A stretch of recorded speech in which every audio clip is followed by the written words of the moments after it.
तुमच्या लक्षात येईल मी जातीवाद करतोय का नाही. मी करत असतो तर मी छाती ठोक सांगत करतो म्हणून मी भेट घेत नाही. खरंच सांगतो तुम्हाला. जसे तुमचे विचार तुम्हाला जसं लेकराला असं असावं वाटतं तसं मी माझ्या समाजाचं लेकराला आरक्षण असावं असं माझ्याचं कुठं आलं बघा. मी तुम्हाला उद्देश काय तुझं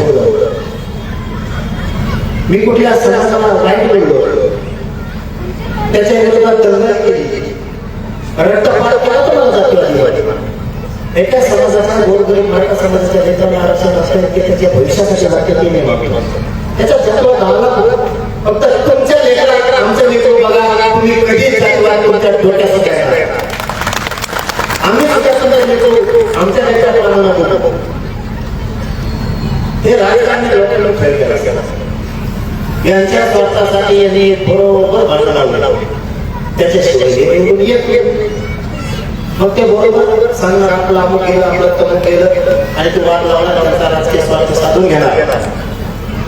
पण मी जातीवाद केला नाही मी करत पण नाही. ज्या ज्या शांतवादी केलेत ना कुठल्याही जातीचं मी तर आता पण उघडा पाठवलं. मग त्या महादेव मंदिराचं प्रकरण असू द्या त्याच्यात 2 वर्षांसाठी होतो ते आता आरोपी जवळपास निश्चितीकडे आले इथपर्यंत ते नाटक आहे काहीच नव्हतं त्याच्यात. माझ्याकडे एक मुस्लिम होत्या मी वापस लावतो.